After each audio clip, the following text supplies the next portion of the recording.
On August 14, 1847, plantation records from Beaufort District, South Carolina, documented an incident that officials would later attempt to erase from all historical archives. A woman standing 7 feet and 2 inches tall, purchased for the astronomical sum of $3,000, killed 6 overseers in a single night, using nothing but the chains meant to restrain her.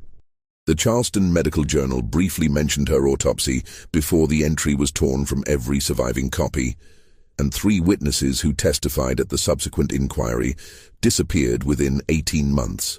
For over a century, descendants of the families involved have refused to discuss what happened at Riverton Hall, but recently discovered letters and bills of sale reveal a story so disturbing that it challenges everything we understand about human endurance, calculated revenge, and the lengths people will go to preserve terrible secrets. Before we continue with the story of the woman known only as Tall Sarah in surviving documents, I want to ask you something. This channel is dedicated to uncovering the darkest corners of American history, the stories that were deliberately hidden, the truths too uncomfortable to acknowledge. If stories like this matter to you, hit that subscribe button right now. And I'm curious, where are you listening from? Drop your state or city in the comments below. Knowing where our audience is located helps us uncover more regional mysteries like this one. Now let's go back to Beaufort District in 1847, where something happened that would haunt an entire community for generations. The documents that survived tell us this much. She arrived in chains that had been specially forged in a Charleston ironworks, each linked twice the thickness of standard restraints. Beaufort District in 1847 occupied a peculiar position in South Carolina's rigid social hierarchy. The region's Sea Island cotton had made fortunes for families whose names appeared in Charleston society pages, yet these same families lived in perpetual anxiety about maintaining control over populations that outnumbered them 10 to 1. Riverton Hall, situated 7 miles inland from the coastal estates, belonged to the Grayson family, specifically to Marcus Grayson, a man whose reputation for efficiency in plantation management had earned him consultations from as far away as Mississippi. The Grayson plantation differed from its neighbors in one significant aspect. Marcus had inherited the property from his uncle in 1843 with instructions to modernize operations and maximize output. This meant experimentation with crop rotation, imported farming techniques from the Caribbean, and most controversially, a systematic approach to labor management that other planters whispered about at the Planters Hotel bar. Marcus kept meticulous records. He measured everything: hours worked, food consumed, punishment administered, even the exact dimensions of the quarters where the enslaved workers slept. His ledgers, preserved in the South Carolina Historical Society archives under restricted access, reveal a mind obsessed with control and optimization. Riverton Hall itself sprawled across 800 acres of prime cotton land, bordered on the east by the swampy tributaries of the Combahee River, and on the west by dense maritime forest that locals avoided after dark. The main house, a 2-story structure with Doric columns imported from Italy, stood on a slight rise overlooking the fields. Behind it, arranged with geometric precision, were the work buildings, the cotton house, the mill, the blacksmith forge, the overseer's quarters, and furthest back, barely visible from the main house, the 2 rows of slave cabins that housed 127 people as of January 1847. Marcus employed 4 overseers that year, each assigned specific sectors of the operation. The head overseer, a transplanted Virginian named Tobias Finch, had worked plantation security for 12 years and reportedly prided himself on never having lost a single enslaved person to escape. Under Finch served 3 younger men: Nathaniel Huxley from Georgia, Samuel Crenshaw from North Carolina, and a local man named Robert Vernon, whose family had worked Beaufort District land for 3 generations. Together, these 4 men maintained order through a combination of routine, surveillance, and calculated demonstrations of authority that Marcus termed preventative discipline in his correspondence. The system had functioned smoothly for 4 years. Then, In July 1847, Marcus received a letter from his factor in Charleston, a man named Edmund Lattimore, who specialized in unusual acquisitions.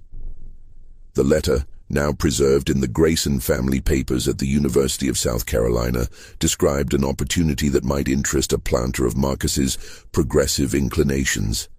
A woman of remarkable physical proportions and strength had become available through the estate sale of a deceased Virginia planter. She stood over 7 feet tall, possessed unusual musculature, and, according to the letter, had proven difficult to manage at her previous location. The Virginia estate wanted her gone quickly and quietly. The asking price, $3,000, more than triple the cost of a prime field hand. Marcus discussed the purchase with Finch over dinner on July 18th. The overseer's reaction, recorded in Marcus's journal, was cautious. Such a specimen might prove more trouble than profit. Finch reportedly said, "Physical anomalies often correlate with mental deficiencies or unmanageable temperaments." But Marcus saw opportunity where Finch saw risk. A woman of such size could revolutionize field productivity. She could serve as an example of proper management, proof that Marcus's systematic approach could handle even the most challenging cases. On July 23rd, Marcus traveled to Charleston to inspect the woman personally. What he saw convinced him. She stood 7 feet and 2 inches tall, with a bone structure that the accompanying medical documentation described as congoid variant, exceptional density, estimated weight 240–260 pounds. Her shoulders were wider than most men's, her hands large enough to palm a man's skull. But what impressed Marcus most, according to his journal entry that night, was her eyes. Alert, calculating, possessed of an intelligence that suggested careful observation and retention of information. He purchased her on the spot, along with the specialized restraints that had been commissioned for her transport. The bill of sale, dated July 24, 1847, lists her simply as Sarah, age approximately 28 to 32 years, unusual height, Virginia born, sold as is with no warranty of temperament. No surname, no family history, no record of her previous labor or the circumstances that had made the Virginia estate so eager to sell her. She arrived at Riverton Hall on August 3, 1847. Transported in a reinforced wagon with sides that had been heightened to accommodate her frame. The chains that bound her wrists and ankles had been forged specifically for her dimensions, each cuff 4 inches wide, each chain link thick as a man's thumb, the whole apparatus weighing approximately 40 pounds. Marcus had ordered additional security measures, a high-walled wagon bed, 2 armed guards riding alongside, and strict instructions that she was not to be released from restraints until proper accommodations had been prepared at Riverton Hall. The other enslaved people at Riverton Hall had heard rumors of her arrival for days. Word traveled through the quarters with the peculiar efficiency that Marcus never fully understood, despite his attempts to monitor and control information flow. By the time her wagon rolled into view, every person not actively working in the fields had found reasons to be within visual range of the main yard. What they saw disturbed them in ways that went beyond her physical size. One woman, called Dinah in the records, later testified that she looked at us like she was counting, like she was taking measure of something we couldn't see. Another, a man named Jupiter who worked the stables, said, "Her face had no fear in it, and that scared me worse than if she'd been crying or fighting. She looked like she was waiting for something." Marcus had ordered the construction of a special holding area in one of the storage buildings, a room with reinforced door, barred window, and a floor-mounted ring where her chains could be secured. Finch objected to the location, arguing it was too close to the regular quarters, but Marcus insisted. He wanted the other enslaved people to see her, to witness proper management of even the most challenging case.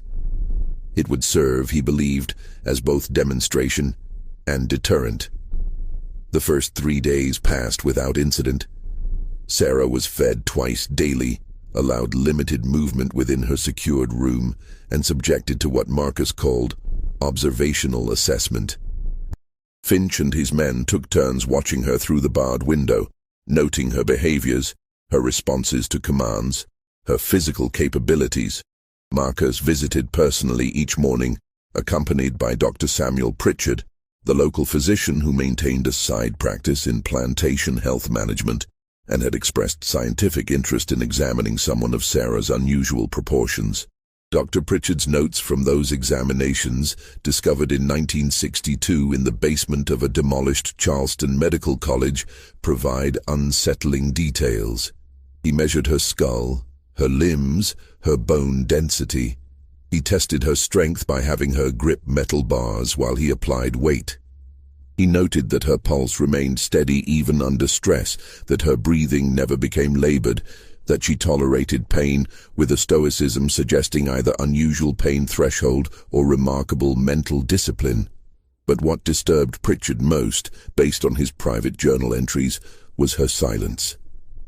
She never spoke, never cried out during the examinations, never responded to questions in English or the limited French that Pritchard attempted.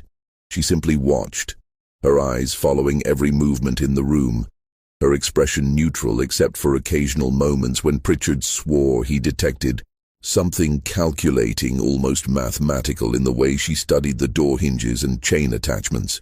On the fourth day, August 7th, Marcus decided she was ready for integration into the work schedule. He instructed Finch to have her fitted with the standard work restraints, lighter chains that would allow field labor while preventing running, and assigned her to cotton picking under the supervision of Nathaniel Huxley, who oversaw the Western field crews. What happened next would become the subject of conflicting accounts in the testimony that followed. Huxley's version, given to the magistrate 2 weeks later, claimed that Sarah had attacked him without provocation when he attempted to adjust her chains. But testimony from 3 enslaved workers in that field, testimony obtained only because the investigating authorities needed to establish a timeline, told a different story. They described how Huxley had ordered Sarah to kneel for the chain adjustment, how she had complied without resistance, and how Huxley had then struck her across the face with his coiled whip, not as punishment for any infraction, but as what he called establishing proper understanding from the start. Sarah had not reacted, had not cried out or flinched or shown any sign that the blow had registered. She had simply continued kneeling, her eyes fixed on Huxley's face, her expression unchanged. This lack of reaction had apparently unnerved Huxley, because he struck her again, harder, drawing blood from her lip. Still nothing. No sound, no movement, no emotion visible on her face. It was Huxley who had broken first. According to the testimony, he had stepped back, his own hand trembling slightly, and ordered her to stand and begin working. She had risen to her full height, towering over Huxley by more than a foot, and moved to the cotton rows without a word.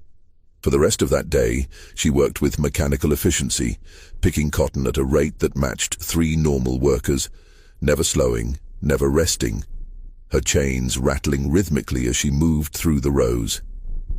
That night, after the work crews had returned to their quarters and the evening meal had been distributed, Finch made a decision that would alter everything that followed.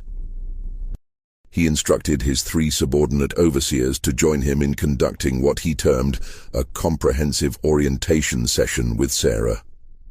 The stated purpose, recorded in Finch's daily log, was to establish clear behavioral expectations and demonstrate the consequences of resistance or non-compliance.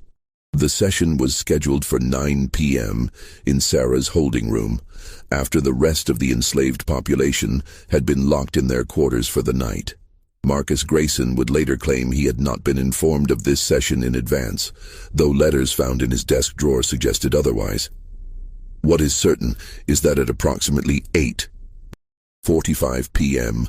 on August 7, 1847, Finch, Huxley, Crenshaw, and Vernon gathered outside the storage building where Sarah was held, each man carrying the implements of their trade: whips, clubs, leather straps, and in Finch's case, a set of iron devices called thumb screws that were technically illegal in South Carolina, but widely used in private discipline sessions. 2 enslaved men, Jupiter from the stables and a man named Abraham who worked the cotton house, were ordered to stand guard outside the building with instructions to prevent anyone from approaching. Both men would later testify that they had been positioned deliberately out of direct sight of the holding room's barred window, but close enough to hear. What they heard over the next hour would haunt them for the rest of their lives, though they would struggle to put it into coherent narrative form. The session began, according to their testimony, with sounds of chains rattling, followed by Finch's voice giving commands. Then came sounds of impact, the crack of leather on flesh, the thud of wood on muscle, the metallic scrape of restraints being adjusted. But what disturbed both men most was the absence of the sounds they expected. No screams, no begging, no crying, nothing from Sarah. Just the rhythmic sounds of punishment being administered and, occasionally, one of the overseer's voices, though neither Jupiter nor Abraham could make out the words. This continued for approximately 40 minutes. Then the nature of the sounds changed. Abraham described it in his testimony as the chain starting to move different, faster, and the men's voices getting louder, not angry, but something else, something that made my stomach sick. Jupiter said the sounds reminded him of when you butcher a hog and it knows what's coming and starts thrashing. What both men agreed on was the exact moment everything changed. They heard Finch shout, "Hold her down," followed by a sound that Jupiter described as metal screaming, and Abraham called like a ship's anchor chain snapping in a storm. Then came the sounds of something heavy swinging through air, impact against flesh and bone, men's voices raised in genuine terror, and beneath it all, for the first time since arriving at Riverton Hall, Sarah made a sound. Not a scream or a cry, but a low, sustained vocalization that neither man could adequately describe, except to say it raised the hair on their arms and made them want to run despite the consequences. The chaos lasted perhaps 2 minutes. 2 minutes of impacts, breaking furniture, men shouting commands that went unheeded, and that terrible sustained sound from Sarah. Then silence. Complete, absolute silence that both men later said was somehow worse than the noise that had preceded it.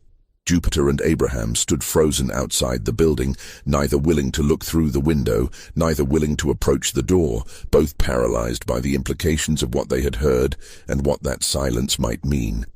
They stood there for perhaps 5 minutes, though both admitted time became elastic in those moments, before the door opened from inside.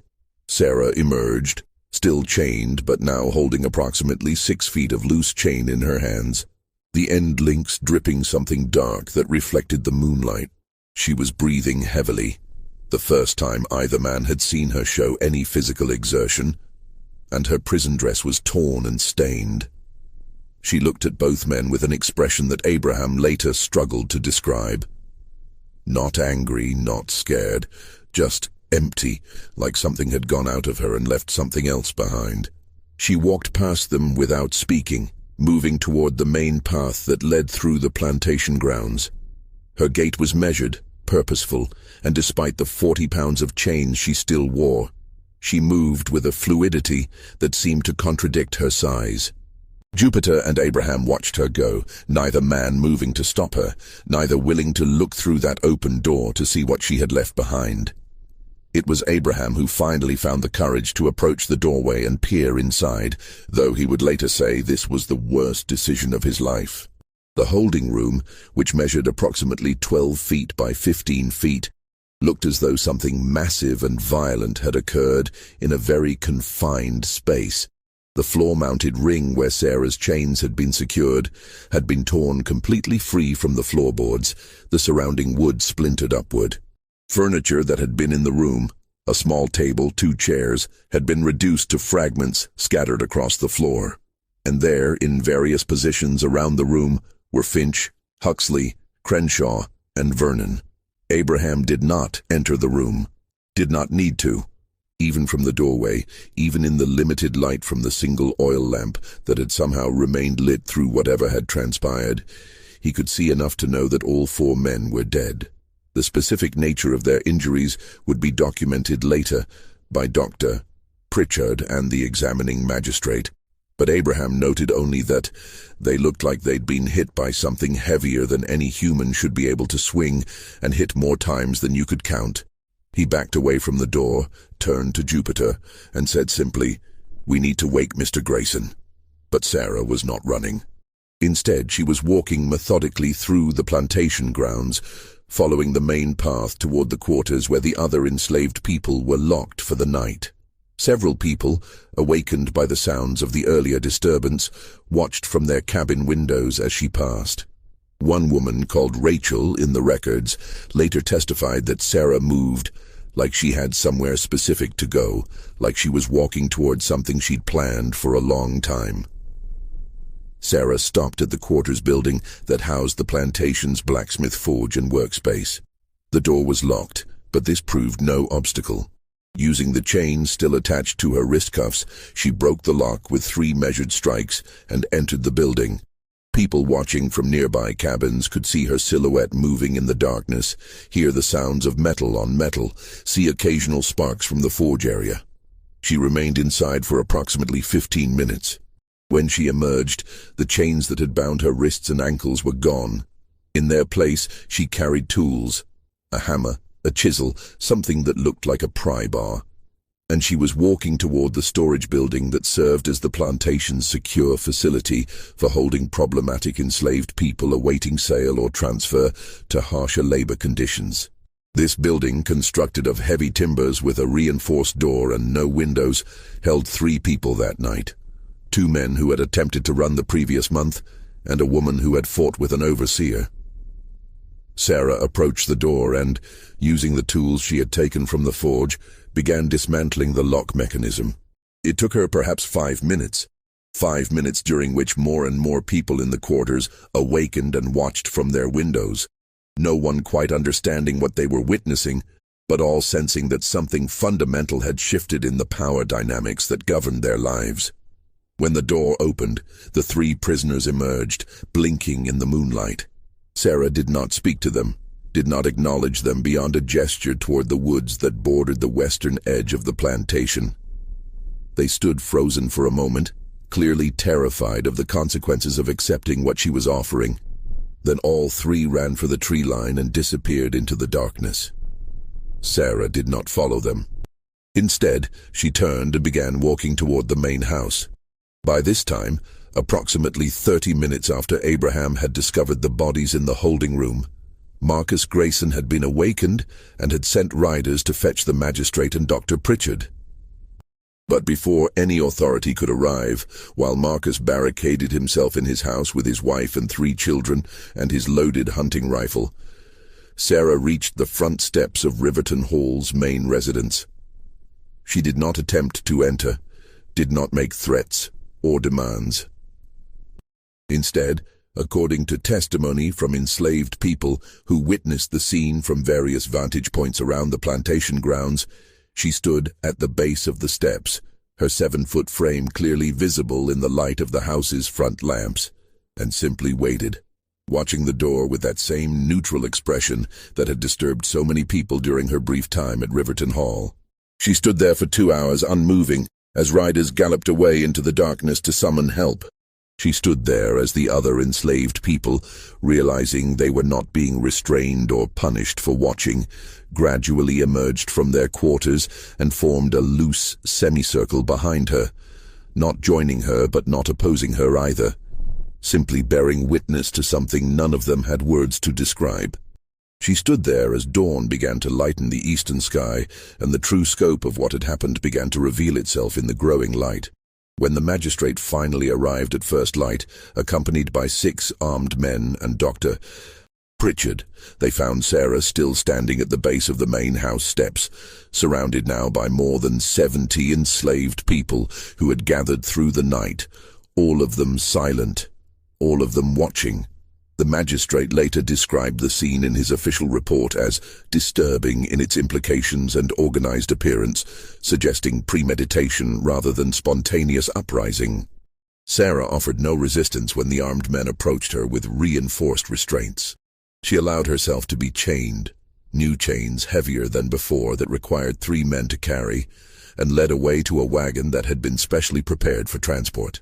She looked back only once as they moved her toward the wagon, her gaze sweeping across the assembled crowd of enslaved people, and several witnesses later testified that in that moment they saw something in her expression that they couldn't quite name.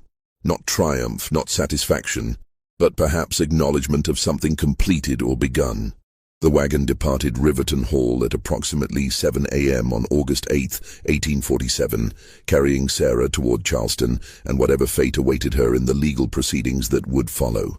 Behind her, the plantation descended into controlled chaos as authorities began the grim work of documenting the scene in the holding room, taking testimony, and attempting to establish a clear sequence of events that would make sense of what had transpired in those dark hours. The immediate aftermath of August 7th-8th sent shockwaves through Beaufort District's planter class that extended far beyond the deaths of 4 overseers. Within days, Marcus Grayson found himself defending not just his decision to purchase Sarah, but his entire approach to plantation management before a hastily convened inquiry of neighboring planters and district magistrates. The proceedings, held at the Beaufort County Courthouse from August 12th through August 18th, generated hundreds of pages of testimony that revealed uncomfortable truths about the methods employed at Riverton Hall and similar operations throughout the region. Dr. Pritchard's medical examination of the 4 dead overseers, conducted on August 8th and documented in excruciating detail in his official report, established facts that made the entire planter community deeply uneasy. All 4 men had died from blunt force trauma, consistent with being struck repeatedly by something heavy and metallic, specifically the chains that had bound Sarah's wrists and ankles. The pattern and distribution of injuries suggested, according to Pritchard's professional opinion, a methodical rather than frenzied attack, with strikes targeted to produce maximum incapacitation. More disturbingly, the examination of the men's clothing and the holding room itself revealed evidence that contradicted the official narrative of unprovoked assault. Pritchard's private journal, not discovered until decades later, went further. He noted that all 4 men showed signs of recent exertion, consistent with sustained physical activity of a strenuous nature, that their hands bore marks suggesting gripping and restraining actions, and that the arrangement of the bodies in the room indicated a sequence of events more complex than simple defensive action by the deceased. He concluded in notes he clearly never intended for official publication that the physical evidence suggests the deceased engaged in coordinated action against the prisoner prior to her defensive response, and that this action was sustained for a period of time sufficient to provoke extreme reaction. These observations were not included in Pritchard's official report to the inquiry. Years later, in a letter to a colleague dated 1853, he would explain this omission. To have detailed the full implications of my findings would have opened questions that the district's planter class was not prepared to address regarding the methods employed in the management of human property. The social order depended on certain truths remaining unexamined. The inquiry itself focused less on the deaths of the 4 overseers, which were quickly framed as tragic casualties of an inherently dangerous profession, and more on the broader question of Sarah's legal status and ultimate fate. South Carolina law in 1847 provided clear guidelines for enslaved people who killed white persons. Mandatory execution, typically by hanging, to be carried out publicly as a deterrent. But Sarah's case presented complications that made simple application of these laws politically difficult. First, there was the matter of witness testimony. The inquiry heard from Jupiter and Abraham, who described what they had heard but not seen, and this testimony raised uncomfortable questions about what had been happening in that holding room before the chains broke. Several magistrates suggested that if the overseers had been engaged in activities that exceeded legitimate discipline, and the evidence strongly suggested they had, then the legal status of Sarah's actions became murkier. Under South Carolina law, even enslaved people retained limited rights to self-defense against illegal violence, though this principle had rarely been invoked. Second, there was the economic consideration. Marcus Grayson had paid $3,000 for Sarah, a sum that represented a significant investment and one that would be completely lost if she were executed. Grayson argued through his attorney that the deaths had resulted from inadequate restraint procedures rather than inherent viciousness in Sarah, and that with proper management she could still provide valuable labor. Several other planters, already concerned about the financial implications of the case for their own operations, supported this view. Third, and most troubling from the inquiry's perspective, there was the reaction of the enslaved population. In the week following the incident, not a single escape attempt had been reported from Riverton Hall, unusual given the chaos and reduced supervision. But the enslaved people had not returned to normal work rhythms either. They moved through their assigned tasks with mechanical efficiency, but without the small gestures of accommodation and deference that usually characterize the plantation's daily operations. Several overseers from neighboring plantations reported similar changes in their own enslaved population's behavior, as word of Sarah's actions spread through the communication networks that planters never fully understood or controlled. The inquiry concluded on August 18th with a compromise verdict that satisfied no one but avoided the worst political and economic consequences for all involved parties. Sarah would not be executed immediately, but would be held in secure custody, pending further evaluation of her mental state and capacity for rehabilitation. Marcus Grayson would forfeit his investment. Sarah would be considered property of the state, but would not face charges related to inadequate supervision or the deaths of his overseers. The families of the 4 dead men would receive compensation from a fund established by collective contribution from district planters, and the specific details of what had occurred in the holding room would be classified as sensitive to ongoing security considerations and excluded from public court records. Sarah herself had been present for only one day of the inquiry proceedings, August 13th, when the magistrates insisted on viewing her personally to assess her mental state and physical condition.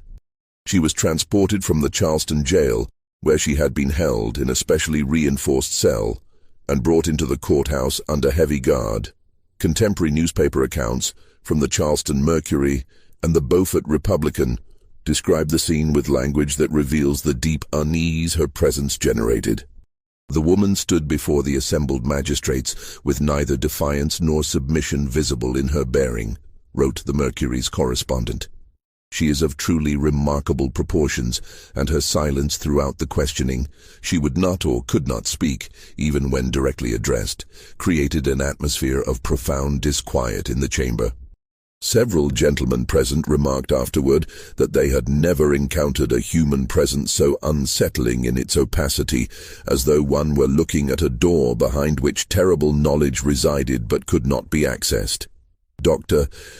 Pritchard, called upon to offer professional assessment of Sarah's mental condition, provided testimony that carefully avoided any conclusion that might force immediate execution.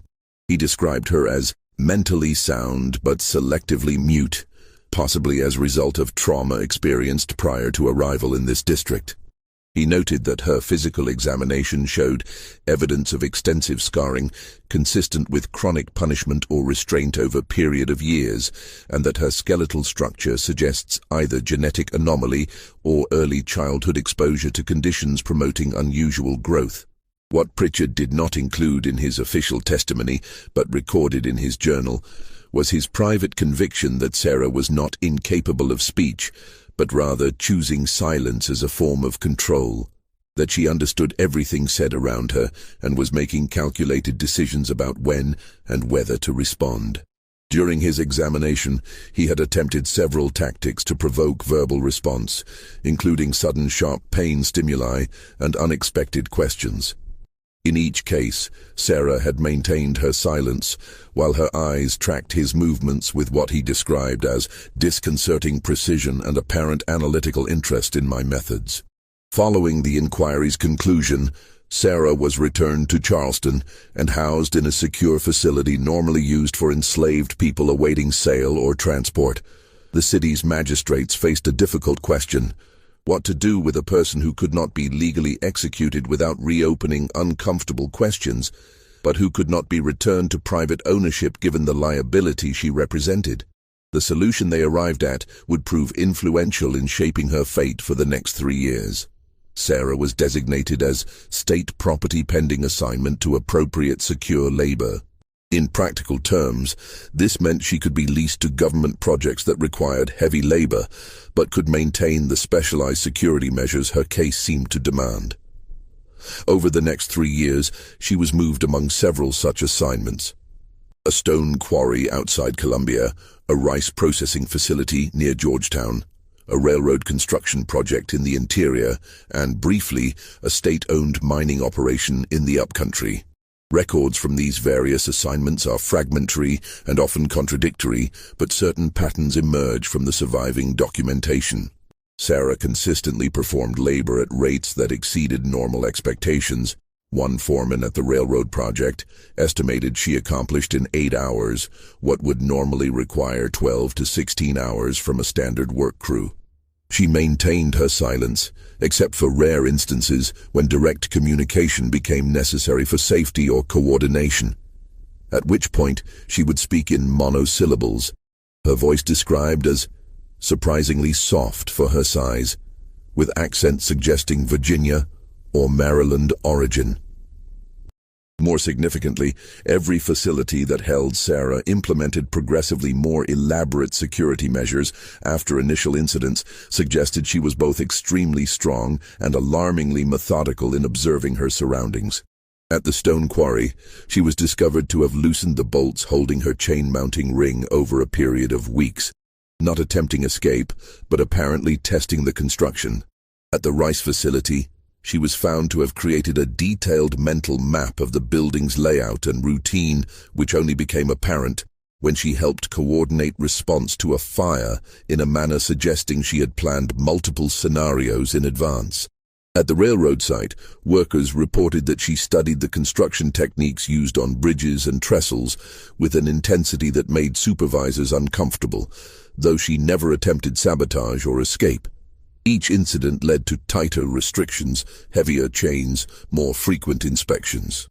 Yet Sarah adapted to each new security measure with what observers consistently described as unsettling patience, as though she was simply gathering information about increasingly sophisticated containment systems without any immediate intention to test them.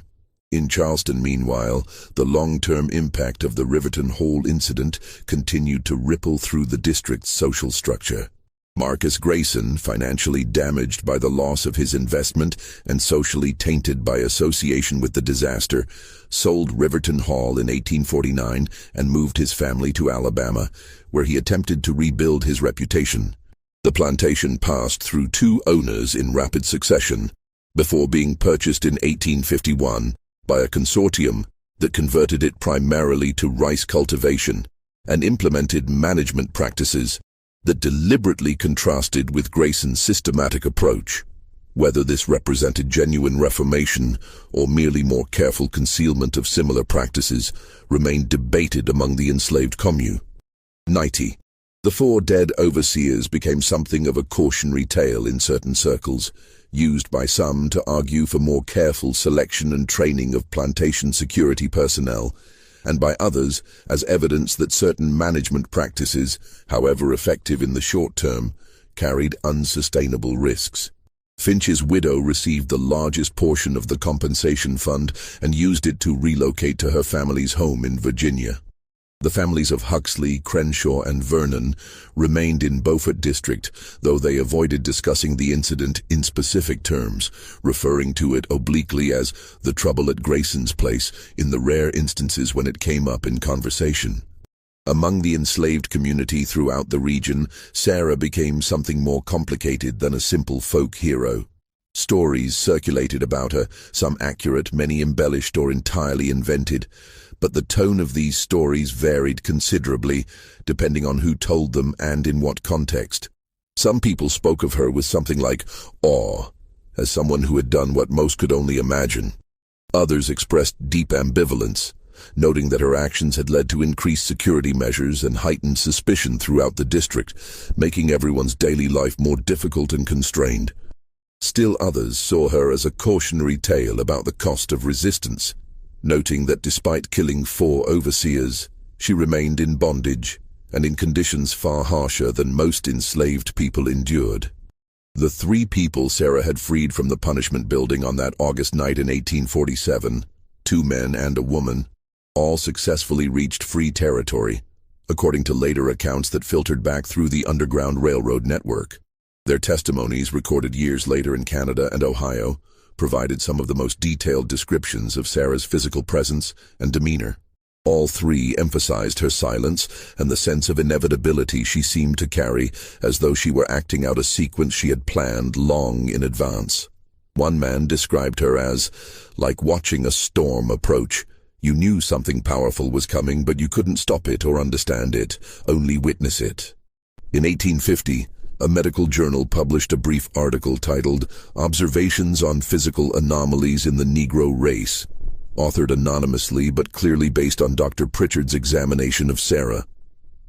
The article, which claimed to describe several cases of unusual physical development, devoted 3 paragraphs to a woman of exceptional height and bone density examined in coastal South Carolina, and speculated about the hereditary and environmental factors that might produce such variation. The article drew criticism from some medical colleagues who questioned whether it was appropriate to publish findings that might be used to support theories about racial classification and hierarchy. The journal's editor defended the publication on scientific grounds, but agreed to withhold the specific name and location of the subject to protect sensitive parties involved. It was this article that brought Sarah's case to the attention of Dr. Franklin Lowell Hayes, a physician and anatomist based in Augusta, Georgia, who had developed a particular interest in what he termed physiological extremes within enslaved populations.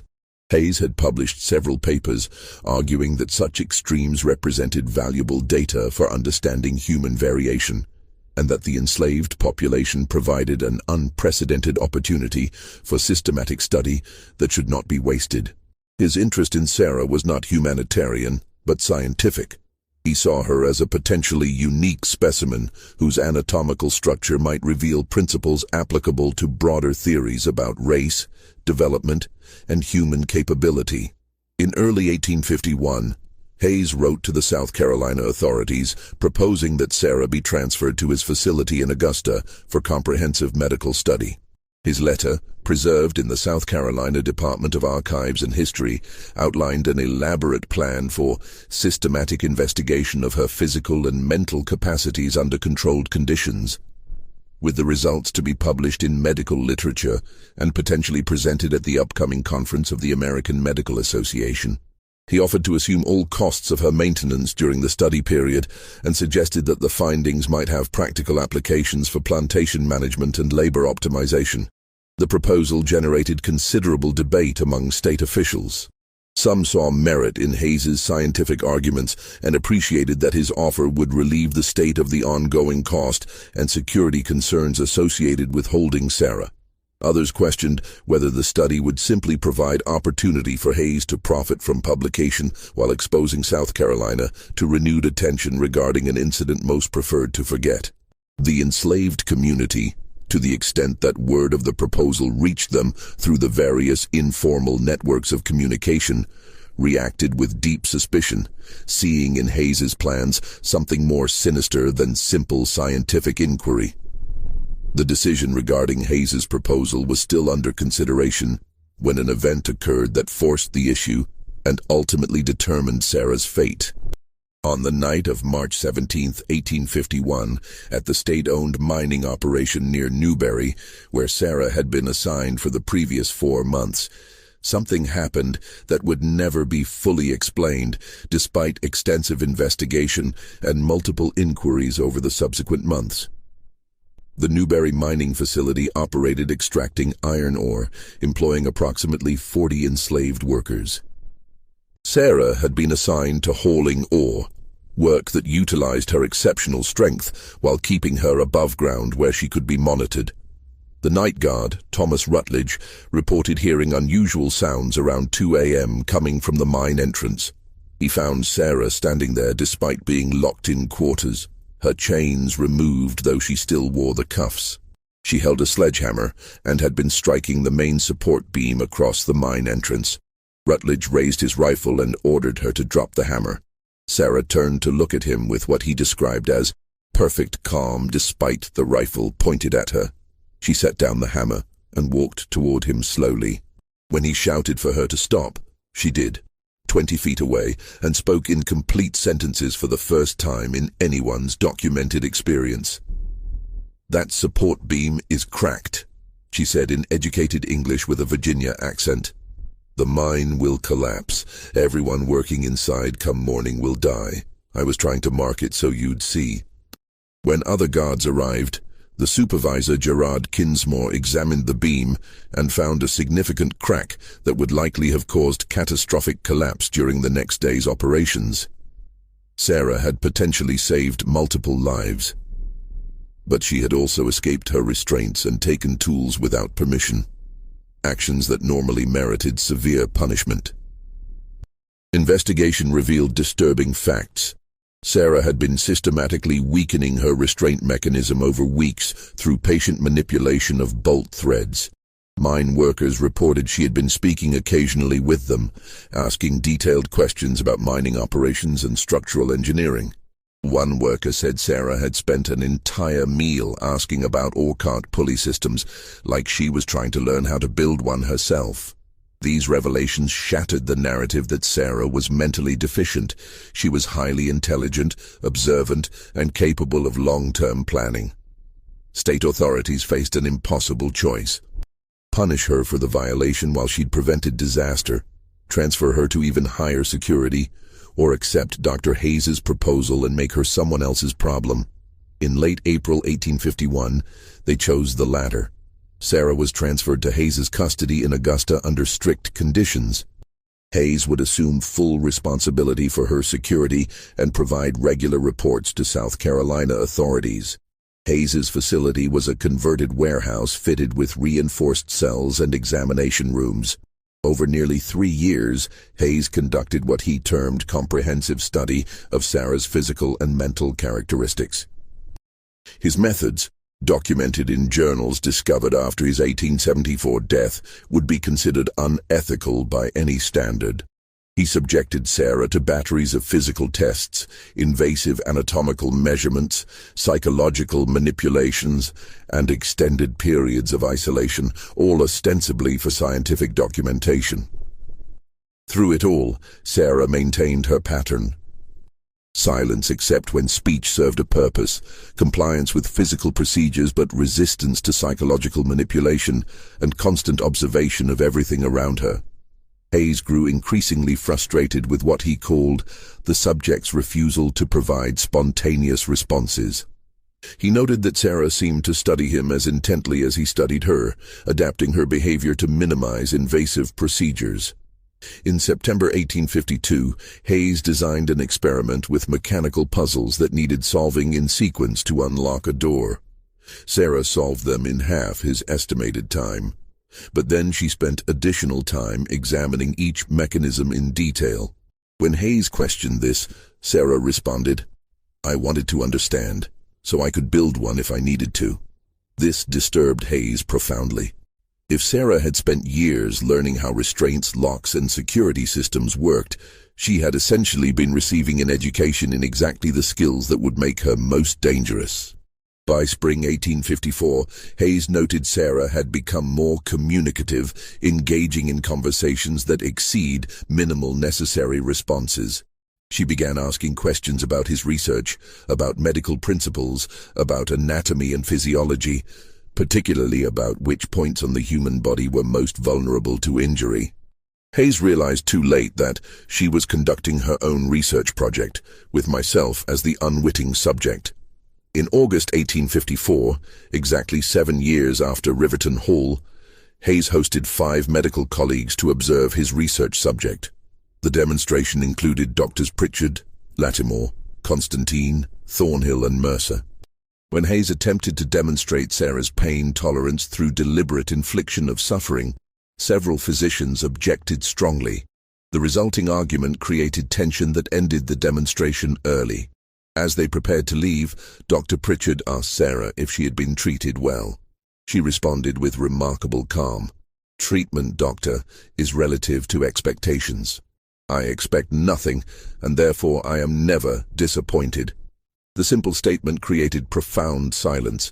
It was both acknowledgement of her awareness and implicit indictment of her circumstances. The next morning, Hayes arrived at his facility to find Sarah had escaped during the night. She had freed herself from restraints, exited multiple locked doors, and vanished. What she left behind was more disturbing than the escape itself. The opened cuffs with locking mechanisms intact but disabled.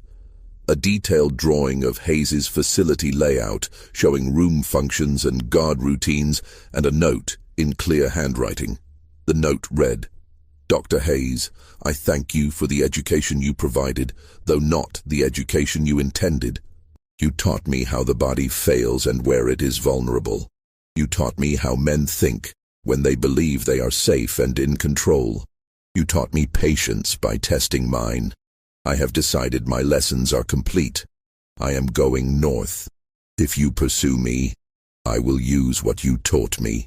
If you let me go, you will never hear from me again. Choose wisely. Sarah." Hayes stood holding this note for several minutes before making a decision that would define his career. He did not immediately report the escape. Instead, he contacted Pritchard and Lattimore, seeking their advice. His reasoning was self-interested. Reporting would expose his questionable methods and damage his reputation. Moreover, he was genuinely terrified of what Sarah might do if pursued, given the anatomical knowledge he had inadvertently provided. The three physicians agreed to report the escape, but claim it resulted from simple security failure, omitting the note and circumstances suggesting Sarah's intelligence and planning. Local authorities were notified 2 days later. Despite substantial rewards and posted notices describing her distinctive appearance, no credible sightings emerged. A 7-foot-tall woman had simply vanished. Just when we thought we'd seen it all, the mystery deepens. If this story is giving you chills, share this video with a friend who loves dark historical mysteries, hit that like button to support our content, and don't forget to subscribe to never miss stories like this. Let's discover together what happened to Sarah after she disappeared into the night. In 1856, 2 years after her escape, mysterious occurrences began in a free black farming community in Chester County, Pennsylvania. Residents reported a tall figure moving through woods bordering their farms at night.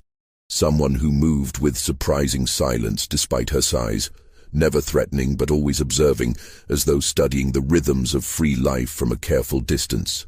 Then came more direct interactions. A replacement plow blade appeared at the Johnsons' farm the morning after theirs broke. Carpentry tools materialized at the Washingtons' workshop. Quality items always left where they would be found, never with explanation. On 3 occasions, barn fires were discovered and extinguished before major damage occurred, and witnesses reported seeing a tall figure walking away, not fleeing but moving with purpose, as though having completed necessary work.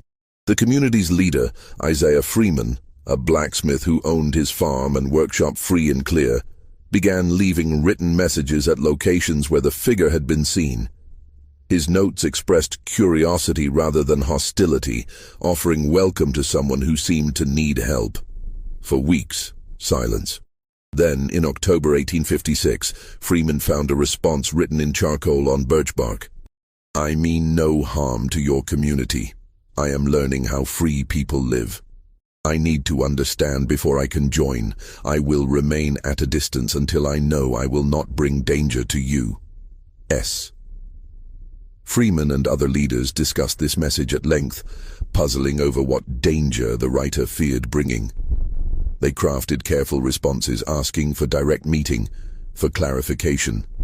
The messages produced no immediate response, but the observations continued. The tall figure appearing at edges of community gatherings, watching but never participating, like someone studying a language before attempting to speak it. Freeman's wife, Rachel, finally made the connection. Through Underground Railroad contacts, she had heard stories about an extraordinarily tall woman who had escaped from Georgia 2 years earlier, someone authorities still theoretically searched for. someone whose description matched their mysterious observer. Rachel and Isaiah crafted a new message acknowledging they understood the figure might be someone fleeing bondage and explicitly offering protection. This produced a response within days. On a November evening, the figure approached Freeman's workshop from the woods as darkness fell. Isaiah and Rachel both stood in the doorway as Sarah stepped into the lamplight, tall enough that she had to duck under the doorframe, her clothing rough and weathered from wilderness living, her body lean and powerful.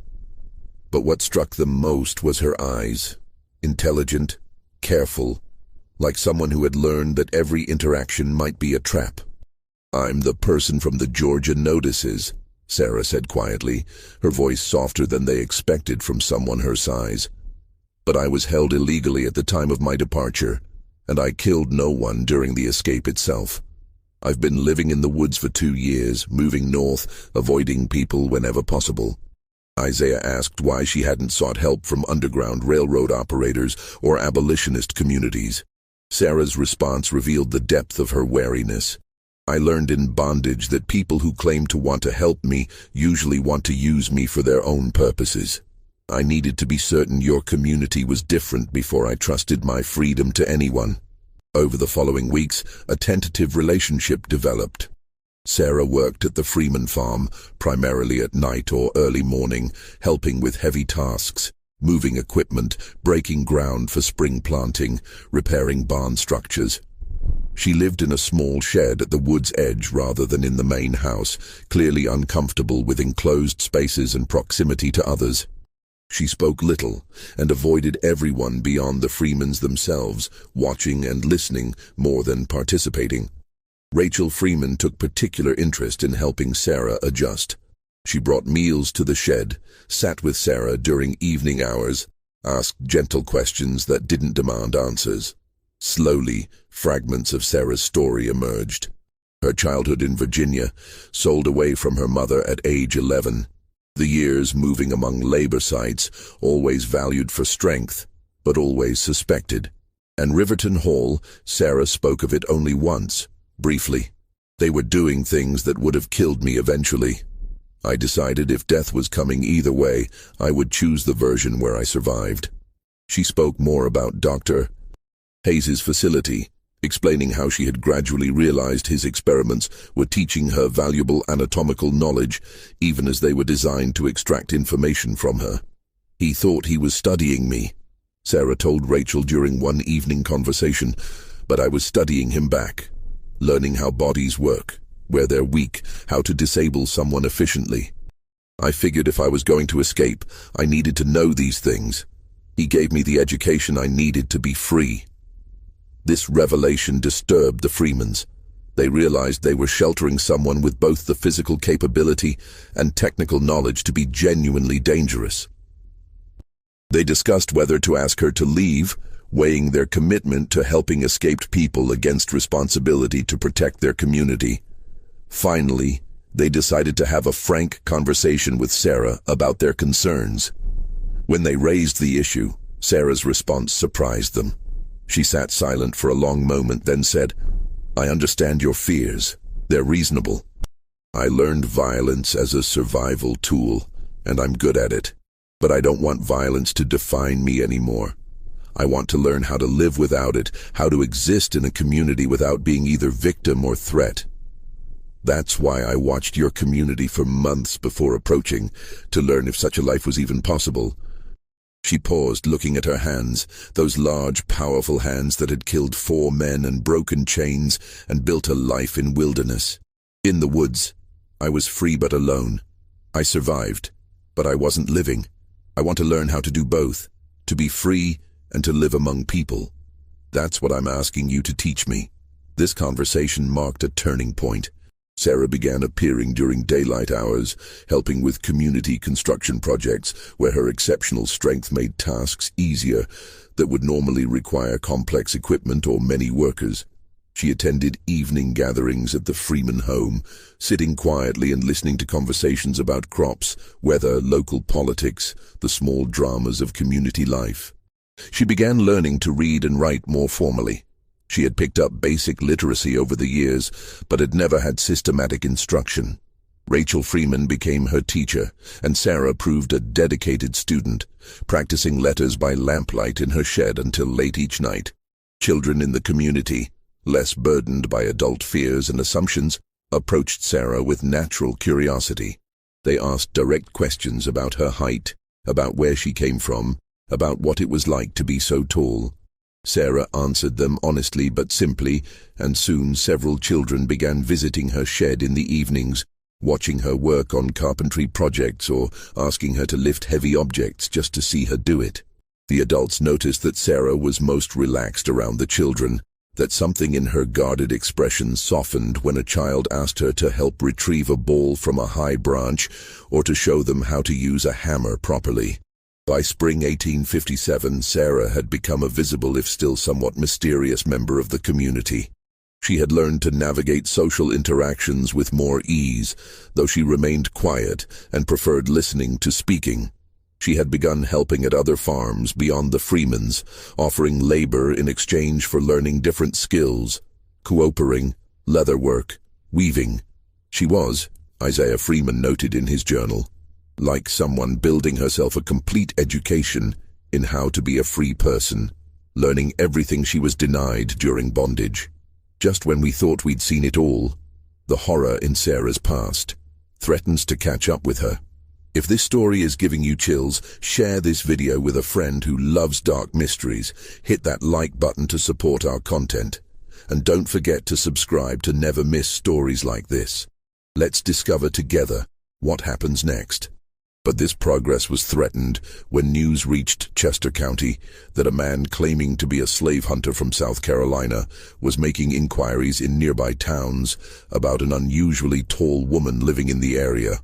The description he provided matched Sarah closely enough that community leaders realized the search had never truly ended, that somewhere, someone still believed capturing her was worthwhile. The community faced a decision. Many urged Sarah to flee further north to Canada, where she would be beyond reach of American fugitive slave laws. But Sarah, in the first community meeting where she spoke publicly, argued for remaining. "I'm tired of running. I've spent 9 years in bondage and 3 years in the wilderness. I want to learn how to live as a free person in a community, and I can't do that if I'm constantly moving. If they come for me, they come. But I won't run anymore." Her words carried weight. The community had seen her transformation over the past months, had witnessed her determination to build a life rather than merely survive. Isaiah Freeman consulted with abolitionist lawyers in Philadelphia about Sarah's legal status. They confirmed she could theoretically be arrested under the Fugitive Slave Act, but noted several complicating factors. Her legal status had been ambiguous even before her escape. State property transferred to Hayes under questionable conditions. Nearly 10 years had passed since Riverton Hall, with witnesses dead or scattered and records lost.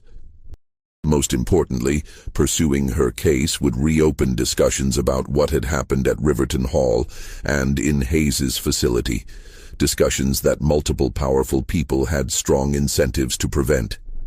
The community implemented a coordinated strategy. They documented Sarah's current life, gathering testimony from dozens of people about her peaceful integration and contributions. They prepared legal papers arguing that pursuing her would serve no legitimate purpose beyond perpetuating injustice. And they made it known through various channels that any attempt to take Sarah by force would meet with organized resistance. The slave hunter, Walter Pembroke, initially pressed forward with his investigation, confident that locating someone of Sarah's distinctive appearance would be straightforward. But he underestimated both the community's organization and the legal complications involved.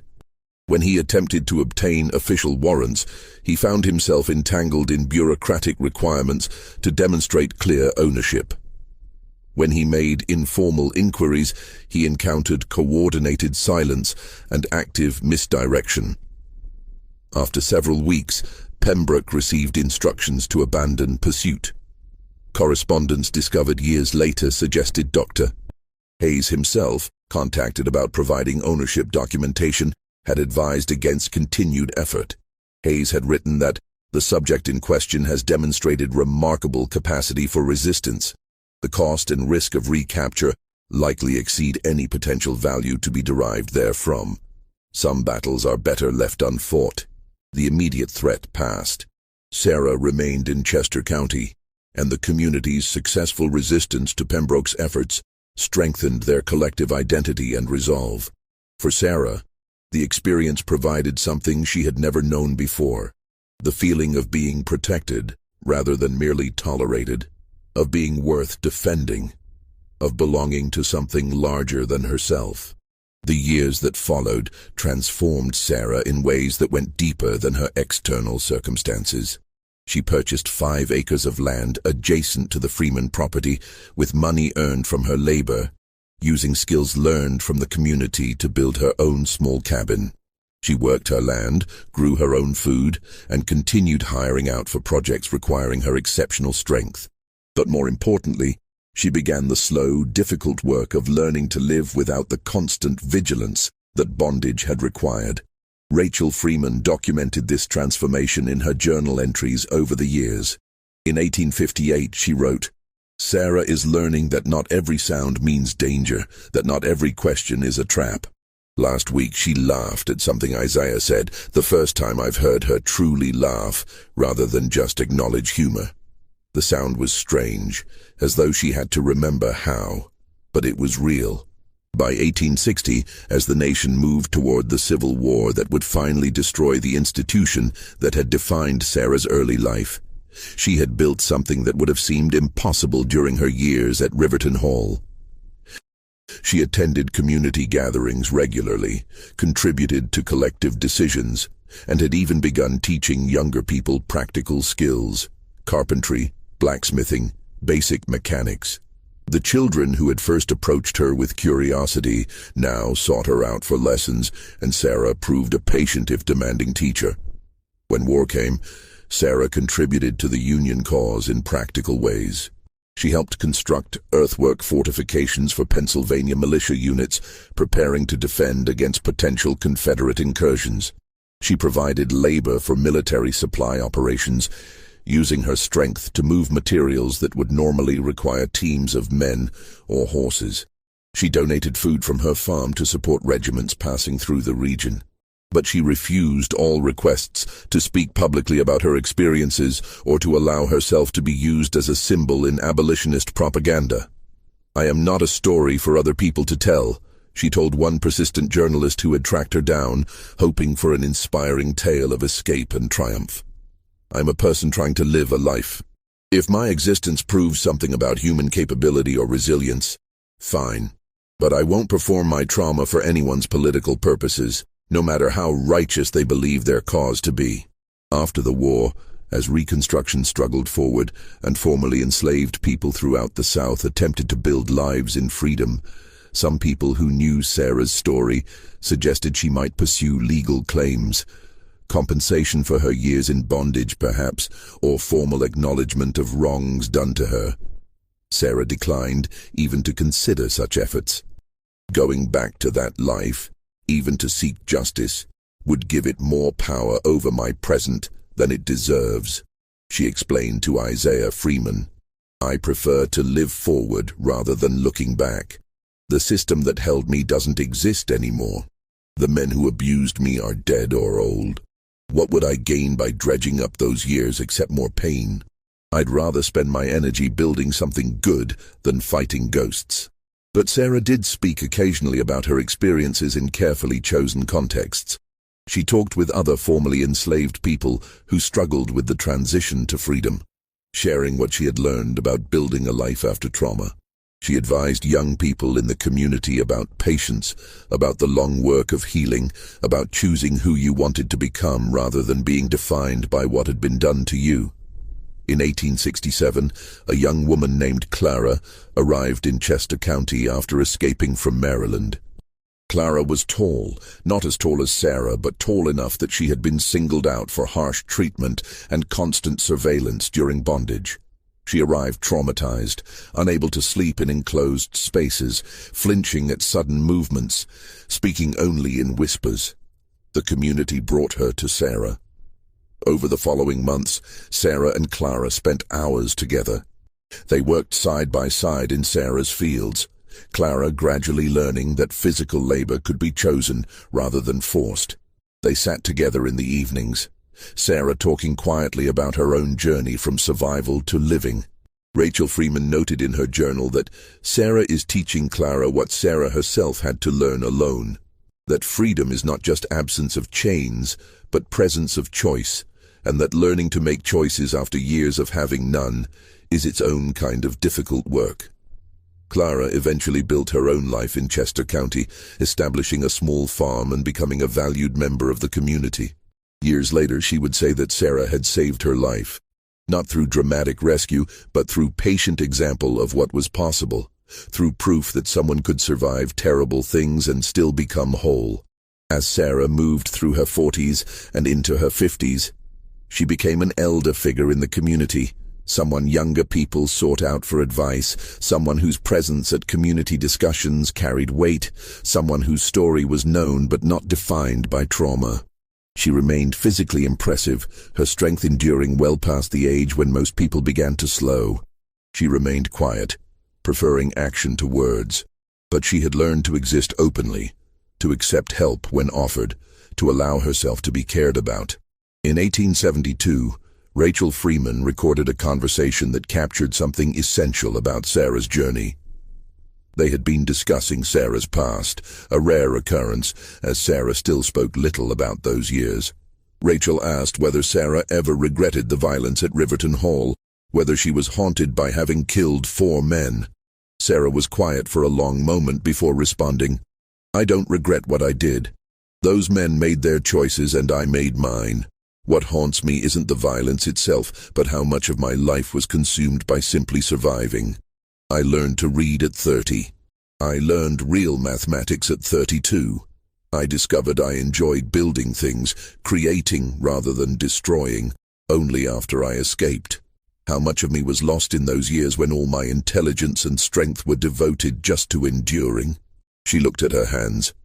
Older now, marked by decades of hard use but still powerful. "That's what I carry. Not guilt about the violence, but grief about what I might have been if I'd been free from the beginning. But then I remind myself that who I am now includes everything I survived to become.